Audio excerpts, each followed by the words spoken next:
He was trained to serve and protect, but what he did to his daughters shocked the nation. It started like any ordinary Friday. May 30th, 2025, in Wenatchee, Washington. The air was warm. School was out. The sun dipped behind the Cascades. And a father came to pick up his daughters for the weekend. Travis Caleb Decker, 32 years old.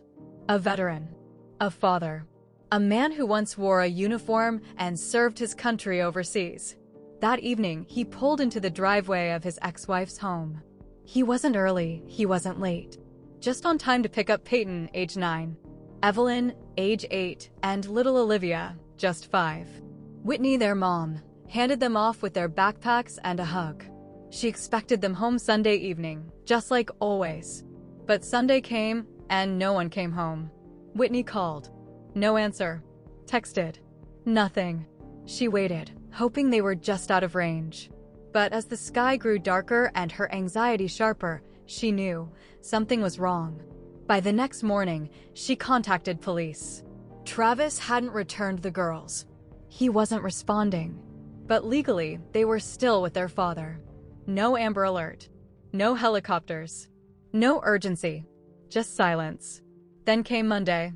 3 full days had passed. No contact. No updates. No word. Whitney's heart was racing with fear.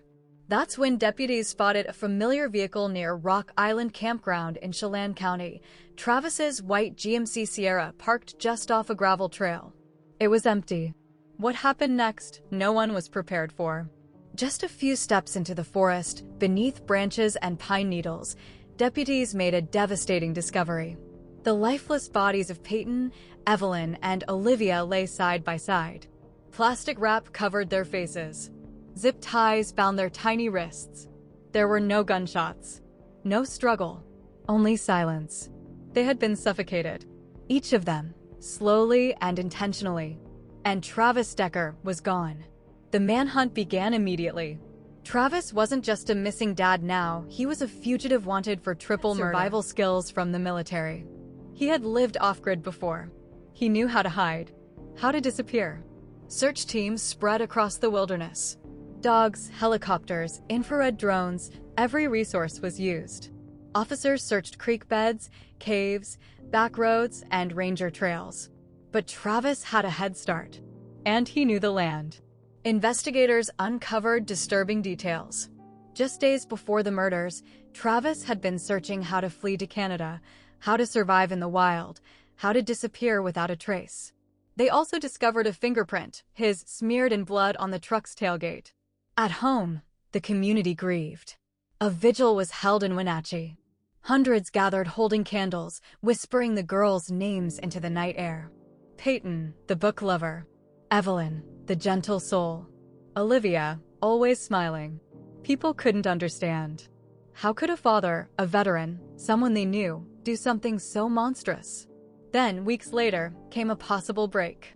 In Bear Creek, Idaho, over 300 miles away, a camper spotted a man with a black ponytail, long beard, gauged ears, wearing a cream-colored t-shirt and backpack.